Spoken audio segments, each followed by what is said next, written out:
Emmanuel Makumbi Jebaleko. Okay.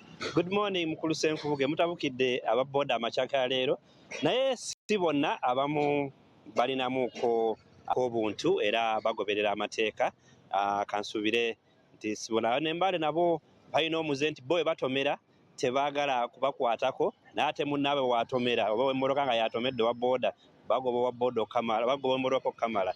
So guys bazibu nnyo naye tulina obeera nabo kujjako amateeka gaveeyo galeke nti gabaako ne kye gabakolera.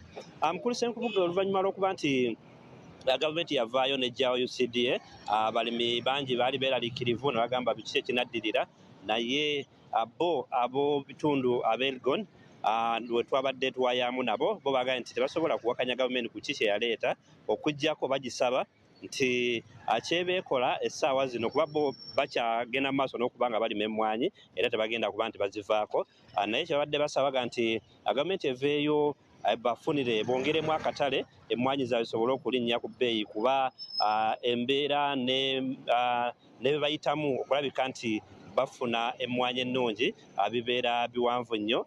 N'ekirala baasabye gavumenti eveeyo wakiri ekolewoko ekkolero erya fertilizers ale basobola okuba nti organic fertilizer ajjukira fertilizer ono omulala gwe balina ku katale bagamba nti tajja waba bamuteese mu mmwanyi zaabwe akawoowo akava mu mmwanyi ezo tekaba kalungi nnyo ng'ate ab'ebweru beetanira nnyo akawoowo akava mu mmwanyi ezivudde mu organic manure. Organic manure mwe muli obusa mwe muli n'obukuta bwayo bwennyini obw'emmwanyi n'ebirala byonna ebiba bivunze ebisobola okudicomposinga ne bivaamu fertilizer omulungi. So nolwekyo bagamba nti singa bafunayo factory ekola ne basobola okuba nga bamugula ku katale kibayamba nnyo okwongera omutindo ku mmwanyi zaabwe. Akatuulire omukyalo ono ayitibwa Nafuna Agnes nga y'omu ku banabudde organic coffee wano mu Elgon region nga bebakola coffee yekka ava mmwanyi zokka eziva mu organic ezaabwe ze baba basimbye. Katuulire nga bwanyonnyola ku ki n'embeera gye bayitamu mu kufulumya emmwanyi zaabwe n'okusisimba.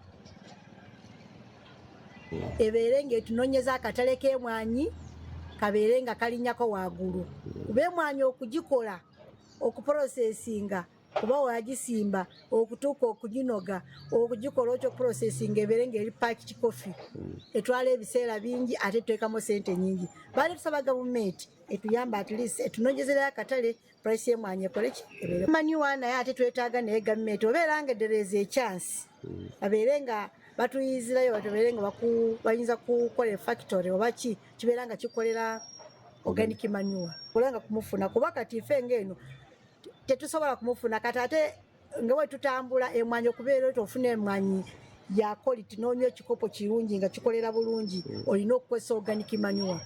Fertilizer ono omulala bw'omuteeka mu mmwanyi emmwanyi bw'otuuka ekikopo n'okinywa tekikukolera bulungi olaba nga tirimu n'akawoowo akalungi. Organic bw'okikola essaawa eno tukozesa organic naye bw'oteeka ekaawa yaffe mu gundi kofi waffe mu kikopo n'omunywako n'akawoowo kennyini bw'okasika olira nga kulunyira bulungi ate weegenda ne wabweru omuzungu amanye okwawula emmwanyi wateekamu fertilizer ono omulala n'emmwanyi wateekamu organic ate bali beetaaga nnyo organic gye basinga okwagala emmwanyi ya organic. Gavumenti etuyambe.